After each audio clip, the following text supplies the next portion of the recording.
é por que as pessoas não conseguem comprar os seus e pagar, mesmo que fosse parcelado. Feito isso, agora eu vou entrar lá na minha parte, que tem a ver com este mapa, tá? Este mapa tem aqui o Jardim Piratininga, já há anos o Marquês trabalha com os alunos, muitos, não sei aqui quem que já foi lá conhecer, que tem a ver. Aí nós vamos pegar agora uma área, que é essa do Jardim Piratininga, que está na zona leste de São Paulo, não só na leste de São Paulo, mas ela está na várzea do Rio Tietê, que vocês viram. Aqui a gente vai pegar um pedaço da aula até agora e mostrar o que tudo isso que a Cíntia falou aconteceu nesse lugar. Tá? Então é isso que é interessante. Vou pegar toda a história de 500 anos e agora nós vamos levar para o local a nossa cidade, para ver o que tem por trás e na frente, por que as coisas acontecem. Então, cadê o negocinho? Eu acho que é o contrário dele. Isso. Esse botão maior. Isso. Então, aqui eu só vou passar rapidamente. É a ocupação de São Paulo, ela já mostrou, a Cíntia. Esse daqui é 1850, tá? A época da Lei de Terras. A Lei de Terras, olha, o São Paulo como que estava, tá? Então a gente vai ver o rio, nós temos vários, né? Aí Anhangabaú tem um rio canalizado, né, lá. Aqui já vai ser 1881. Depois nós vamos ter 1897. Vocês vão ver que no Rio Tietê como é que é a ocupação. E o Piratininga está lá na várzea do Tietê. Aí nós vamos ver, aqui em 1905, é um detalhe já da Tatuapé, é o bairro do Tatuapé. Essa Vila Maranhão nem é conhecida assim, mas aqui está a Penha. E aí nós vamos ver que aqui tem o Rio Aricanduva e o Jardim Piratininga vai estar um pouco além, mas as ocupações eram bem rarefeitas no início do século. Aqui em 1916, nós vamos ver como que as margens vão ficando, né, no Rio Tietê, a várzea, né? E aqui é centralizado no centro de São Paulo, indo para a periferia, né? É assim que a cidade foi partindo ali do pátio do colégio. Aí nós vamos vir aqui, em 1930, aqui já é uma pesquisa dentro dos mapas que a prefeitura tem, o GeoSampa, que essa é o primeiro voo e foto que foi representado, que é de SARA. SARA era um método italiano de fotografar e transpor depois disso para o mapa. E aí nós vamos ver a região do Piratininga, em 1930, já está aqui.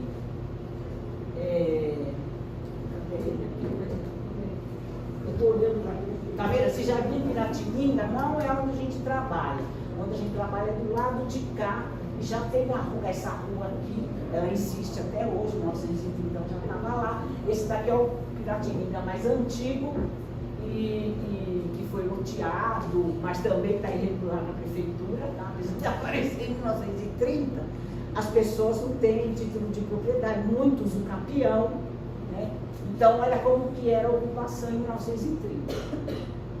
Em 1954, também está aqui o Jardim Piratininga e lá já estão muito parecidos, né? A ocupação, tá? Aí nós vamos vir aqui, esse mapa que ele é interessante, foi um processo quando eu trabalhei lá em 2015 a 2019, que foi um processo que passou por mim e que tinha um croquis municipal, que é para cadastro fiscal, onde está aqui a linha de transmissão que tem lá, que aparece já no SARA, tudo já estava lá, já vai estar essa rua principal. E aqui o que está dizendo esse mapa, que ele representa um mapa do patrimônio imobiliário do Estado, porque tinha um processo de levantamento das terras devolutas, aquelas devolvidas que veio desde o tempo colônia, Brasil, Império. Então, esse daqui é o trecho, tá, dessa ação discriminatória. O governo do Estado de São Paulo entrou, a Procuradoria-Geral do Estado entrou com várias ações, e aqui é um período. Tem uma razão de ser isso, tem toda uma história que a gente vai ver como que tudo isso que passou do Brasil colônia chegar até hoje, com essa ocupação que está aqui, depois vocês podem olhar, para chegar a esse ponto, que problemas estão por trás para a gente tentar regularizar hoje. Tá? Aí isso daqui é só um detalhamento já pegando a Zona Leste, a nossa história, e a legislação. Então nós vamos ver o seguinte: em 1580 começa a origem fundiária, a origem das terras na Zona Leste do Rio Aricanduva, do Tietê até Mogi das Cruzes, pega São Bernardo, que foi uma época de aldeamentos indígenas que os portugueses resolveram fazer as Seis Marias, e aqui tem o aldeamento indígena de São Miguel e Guarulhos. O Ururaí era o Rio Tietê, ele era conhecido Ururaí, Anhembi, depois como Tietê. Tá?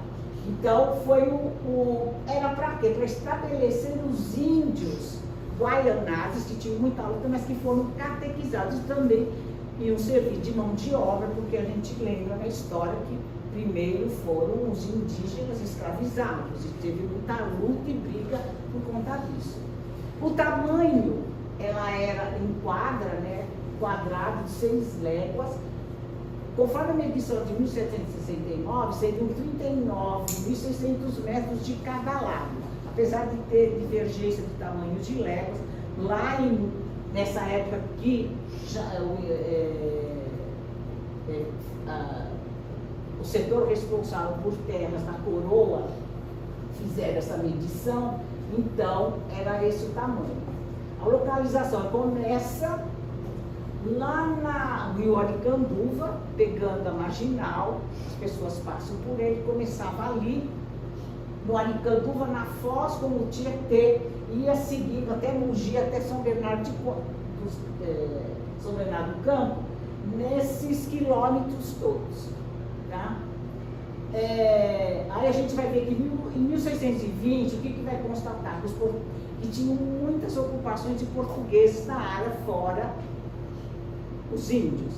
Aí, em detrimento dos índios. A Câmara, em 1689, ela é autorizada a fazer sesmarias dentro do aldeamento, quer dizer, tinha um título que os jesuítas que cuidavam, eles autorizaram várias sesmarias dentro do aldeamento. Em 1700, já no século XVIII, se começa a constatar que os índios já tinham desaparecido, já tinham sido exterminados dessa região. Em 1850, com a lei 600, essa primeira lei de terras, ela vai tratar dos extintos aldeamentos e vai dizer que ele passa a ser patrimônio imperial. Tá? Esses extintos, não tinha mais os indígenas, então passa a ser patrimônio imperial. Em 1860, vai ter uma outra lei que autoriza o Império a vender ou conceder o uso dessas terras dos extintos aldeamentos. Vão vendo como que cada tempo que passa vão colocando mais um tijolinho para dar mais problemas ainda. Em 1887 vai ter uma outra lei que transfere as províncias, hoje são estados, antes falava-se províncias, as terras ainda não transferidas aos municípios, porque em 1875 autoriza a transferência das terras dos municípios, depois vai dizer que aquilo que não foi para os municípios, que era para vilas, a gente tem isso até hoje em vários estados do norte a União passa, né, para os municípios para criar as vilas, os centros urbanos. Né? Aí, ainda por cima, vai fazer o quê? O que não foi transferido dos municípios vão ser transferidos para as províncias dos estados. Né? Vão ver como vai tendo os tijolinhos, né, dessa problemática para chegarmos até hoje, né? Em 1890 já estamos na República, o governo provisório fez um acordo, um contrato com um engenheiro que depois vai passar para um banco. Então vocês vão vendo a terra como mercadoria, ela fica bem visível, que vão ser 50 mil hectares dentro das terras desse extinto aldeamento indígena, sendo 25 mil hectares de ambos os lados do rio. Para que era isso? Para criar núcleos agrícolas para 500 famílias. A Constituição, ela já autorizada, a primeira Constituição da República, em 1891, ela vai autorizar a transferir as terras devolutas, que essa era a terra devolvida dos indígenas para os estados. Porque em 1887 já previa essa transferência, então a Constituição vai manter isso. Em 1892, o banco, como ele demarcou metade das terras do lado de São Paulo, não de Guarulhos, e pagou por ela, porque era compra e venda, então ele pagou um valor, eles registram, o registro de toda a área dos 25 mil hectares, com esse número de registro 9095, no primeiro cartório de terras que nós tivemos em São Paulo. Só que eles não respeitaram nem quem tinha título, quem tinha posse, nada. Isso, o contrato exigia isso. Então eles pegaram aquela área toda e fizeram isso.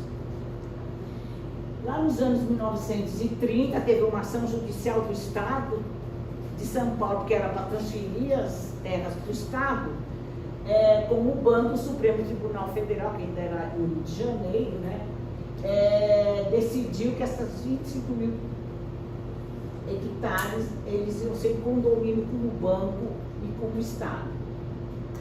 A partir de 1936, o Estado começa a entrar com as ações para saber de quem era a terra dela, o que era do banco, o que era do particular, para respeitar posse, títulos paroquiais, aquilo que vinha de 1850. Então, eles vão entrar com as ações, que aquele último mapa que eu pus, que é o primeiro perímetro, que é da Penha, em 1937, o Estado vai entrar com uma ação naquela região. Tá? Então, que é o outro slide lá. Então, aí entro com essas ações, muitas são julgadas, outras não, tudo isso. O banco, já não era mais o banco, ele transferiu para a CIA Predial, para a Carmelitana Fluminense, uma série de coisas, vários trechos de terra. E tudo foi vendido, eles venderam a mais do que eles tinham dos 12.500. Então parece que tinha 2.250 era metade, mas eles venderam muito mais que isso. Tá?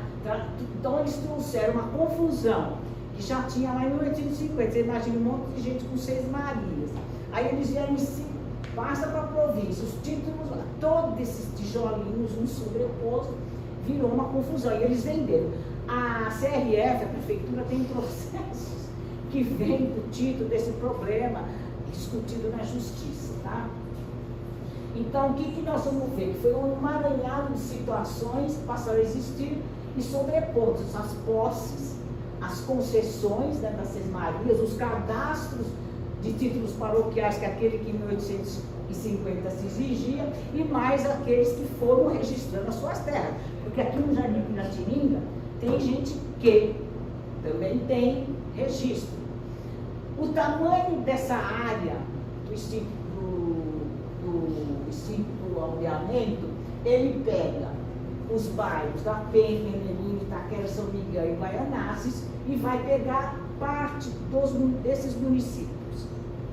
E aí nós temos um problema fundiário por conta do extinto aldeamento indígena em vários lugares. São Paulo teve outro aldeamento indígena, foi de Pinheiros, mas na realidade foi um pouco melhor do que aqui que foi na Zona Leste, tá? Então esse é o tamanho do problema. Aqui eu fiz uma linha imaginária só para a gente ter ideia da região, né? Tá? Isso daqui tem uma legislação da região metropolitana, do mapa é de lá. Aqui é a igreja, porque o aldeamento indígena, os indígenas construíram a primeira, essa capela, depois ela foi reformada, reestruturada em 1622, e ela é tombada, ela é aberta à visitação, tá? Tem até um site para ver. Então, lá no centro de São Miguel Paulista, na Praça do Forró, está essa igreja, é a mais antiga nesse estilo, tá? Agora vamos entrar no Jardim Piratininga mesmo, né? Aquilo que eu falei, tinha o aldeamento indígena desde 1580, mas em 1667 vão ter vários títulos passados já na região da Penha, que vai pegar a várzea do Aricanduva, do Ticoatira, até o Tietê, vão se sobrepondo ao aldeamento indígena, tá? Que é nessa área, essa e toda aquela região do bairro da Penha. Então, essas concessões eram para defesa, para fixar as pessoas lá na área, a defesa também porque ficava numa colina. Então tem todo um histórico também para construir igrejas. Em 1920, nos estudos que a gente fez lá pela prefeitura, a gente vai perceber que os donos, os posseiros dessas áreas, aí também tinha legislação, Código Civil, tudo isso, eles começam a tentar registrar os seus títulos, quer dizer, validar as suas posses, tá? Não acompanhando a legislação do século anterior, de 1850, mas eles vão levar os títulos ou não mostram origem, tá? Em títulos paroquiais, aquilo que se exigiu em 1850, apesar da família que tinha terras aqui, já estava no século XIX lá, porque isso está escrito nos registros do cartório, tá? Aí, em 1937, vai ter essa ação discriminatória de terras do primeiro perímetro e vai ter um registro que é essa transcrição. Então, além de ter os registros desses proprietários que a gente tem lá, certidões, vai haver um que é para aquele perímetro todo, do primeiro lá, aquele mapa 17, que é um registro dizendo que as terras devolutas seriam do Estado e ele teria que legitimar a posse dessas pessoas. Mas a gente não tem notícia que isso aconteceu. Não há nos registros das pessoas que conseguiram regularizar a situação do cartório origem naqueles títulos antigos que vinham do século XIX. Não tem. Tá? Só uma perguntinha. Essa transcrição, a terra ficaria no nome de quem? Ela está no nome do Estado. Do Estado. E aí ela teria que nós não temos ainda a certidão que está sendo pedida, tá? Mas é do Estado.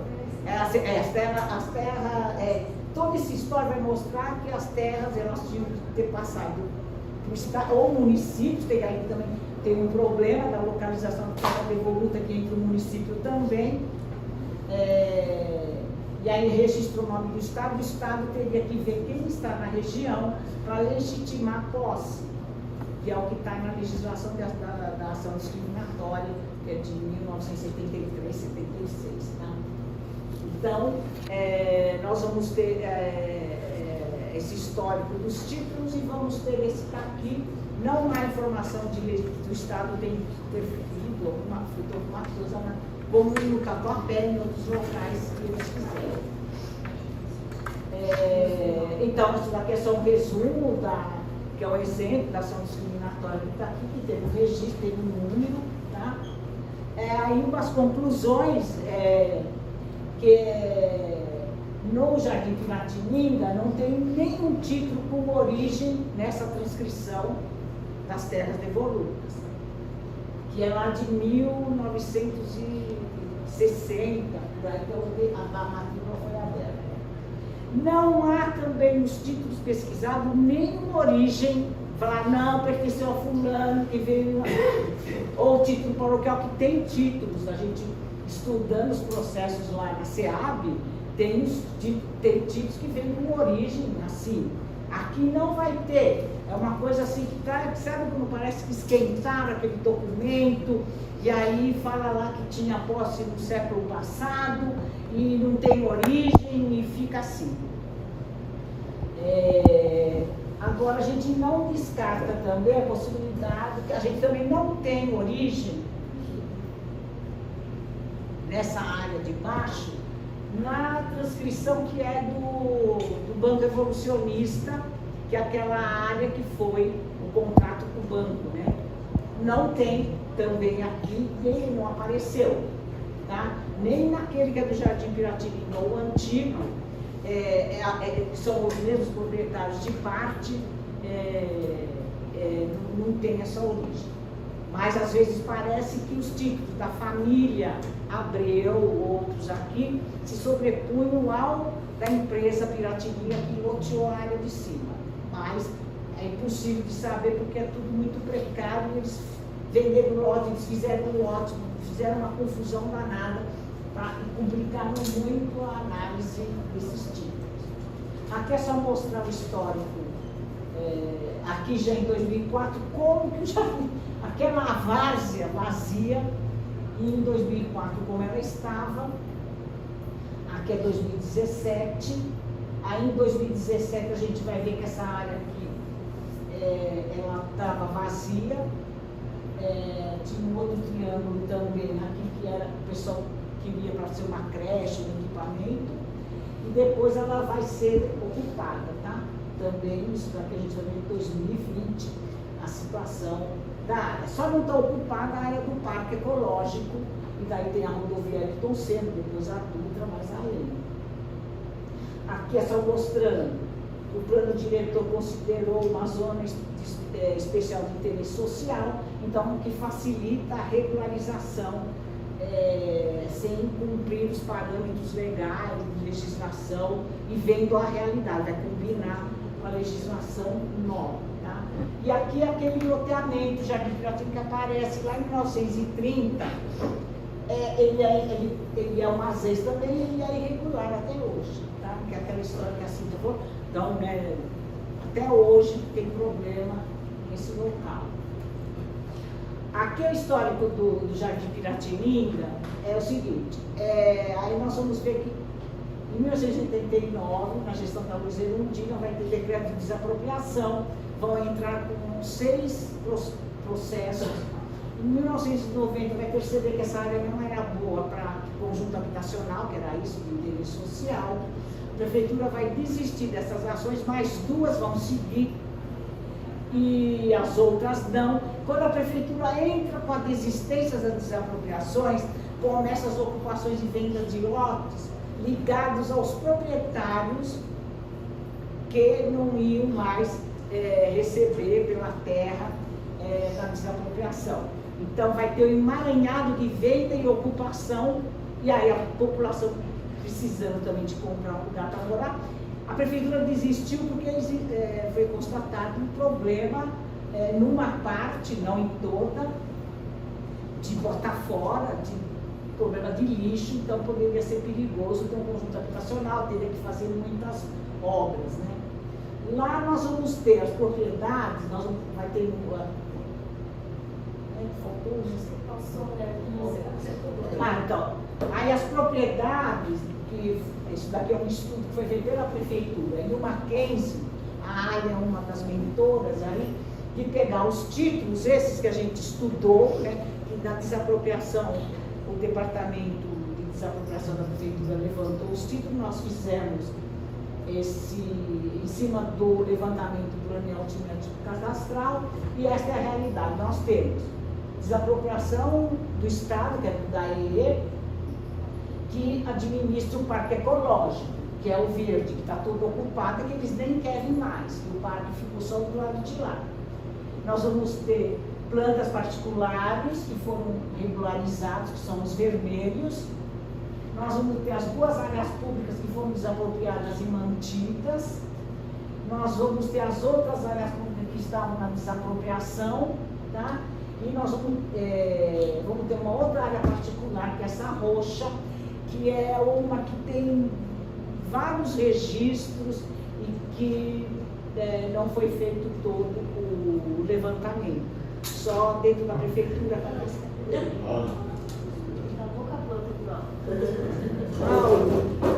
O Rio Tietê acabou de foi bem o Rio Tietê aqui. Isso que dá, né? Descendente italiano não fala com a mão. Então a realidade fundiária, aqui não tem as terras devolutas daquela transcrição. Isso daqui está ligado a quem vendeu, loteou e que apareceram os títulos na desapropriação, tá bom? E aí aqui estão os nomes, né, dos proprietários, tá? Depois de tanto tempo com a ocupação lá, eles apareceram na década de 90, né, para poder pedir a integração de posse. E aí qual foi a... Então, teve-se duas ações de reintegração de posse nesta área que fizeram acordo. A outra foi dentro da área desapropriada, acho que é essa daqui,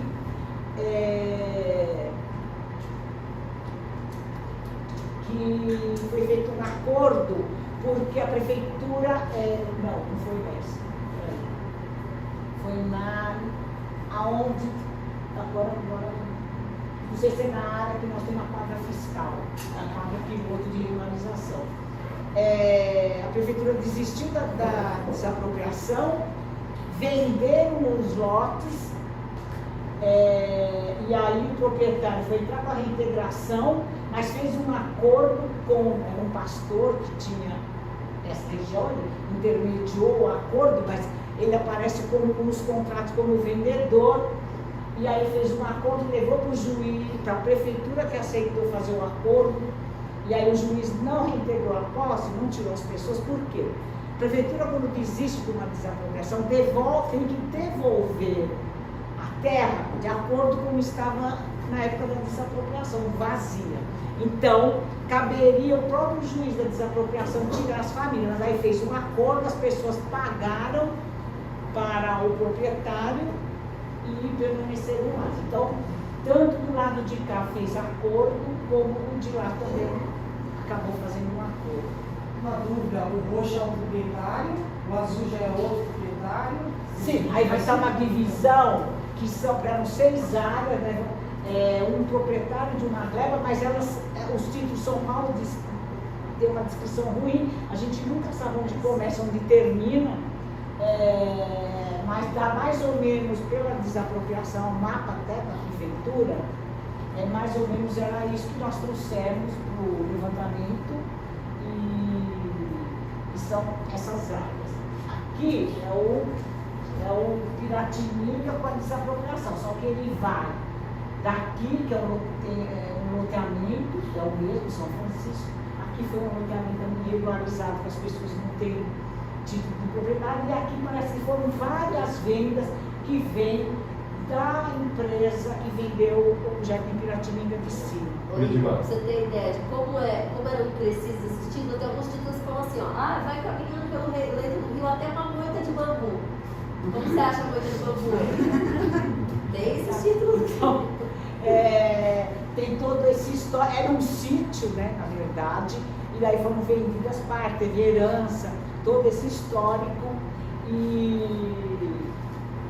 ainda nós estamos para concluir essa questão desse histórico fundiário das terras, porque apareceu esse, inclusive, das terras devolutas registradas lá em 1959, 1960. Posso fazer só uma perguntinha, então?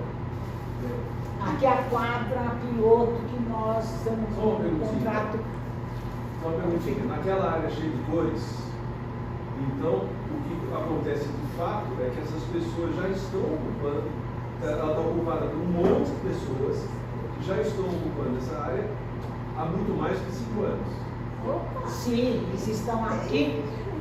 A ocupação começou lá quando desistiu da desapropriação em 1990. Em 91, 92 começam as vendas de lotes. Essas cores aí, digamos assim, uma espécie de quebra-cabeça que fizeram, mas a realidade de fato lá é que está tudo ocupado e está cheio. E as pessoas estão lá há mais de 5 anos. Sim. Por que tem que fazer um estudo de onde estão os títulos? Porque para legitimar a posse dessas pessoas, que a legislação nova já era antes, podia, e a legislação nova facilita mais, você vai abrir uma matrícula nova, um registro novo para o morador. E o que acontece? Tem que cancelar todos os registros anteriores. Isso é o que dá muito trabalho, por isso que a gente faz esse estudo para saber todos. Eu uso o capião administrativo, o capião era judicial, com a legitimação de posse, você vai fazer isso administrativamente. Então você tem que seguir o quê? Saber todos os proprietários possíveis e imagináveis, para você chamar ou fazer um edital, para saber que ele vai perder aquela propriedade em favor do ocupante. Então, por isso que faz todo esse estudo, saber onde está, isso daqui, porque vai ter uma fase na regularização. Nós estamos aqui nessa quadra, né, agora, que vai servir de modelo para a regularização das demais áreas, onde vai perder o título de propriedade, vai ser cancelado daquele que está lá com o nome, tá? E vai abrir uma nova para quem ocupa. Então, precisa fazer esse estudo fundiário para saber quem você chama para se defender, concordar ou não. Se não localiza, vai para edital. É igual um processo judicial, só que é feito administrativamente pela prefeitura. Isso foi autorizado pela legislação a ser feito, tá? Então, é isso. Aqui é o que já as fontes pesquisadas. Eu tinha feito um que era um espaço que já tinha sido feito, mas essa é a problemática de São Paulo. Isso daqui é um registro, gente, de um trecho, mas isso ele se estende para o São Paulo, pelos outros estados, entendeu? Esse histórico não é só nosso, ele é nacional, tá? Toda essa problemática, tá bom?